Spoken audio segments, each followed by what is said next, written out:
তুমি তো আবার কাউরে সাইন টাইন দিয়ে আমনি তো। না, তুমি খামাখা আব্বার লাশটা আমার কাঁধে নিতে দিলে না। আমি যা কই তাই শোনো, লাশ কাঁধে নেওয়া মানে অর্ধেক ঋণ কাঁধে নেওয়া। তাছাড়া বড় ভাই টাকা দিতে পারবো কি না পারবো সেটা আমগর কি?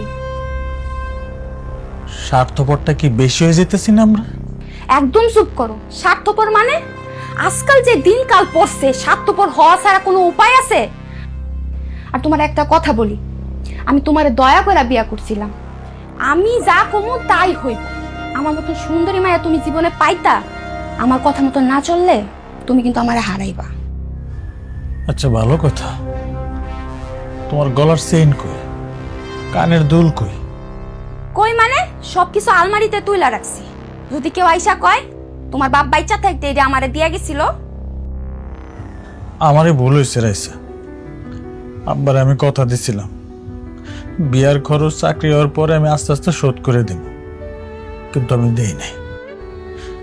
তার উপরে আবার সুদের টাকা নেওয়া ছিল, এগুলা ভাইজান চুপে চুপে সব শোধ করছে। তুমি ইমোশনাল হও কেন? বড় ভাই দিব না তো কেডা দিব?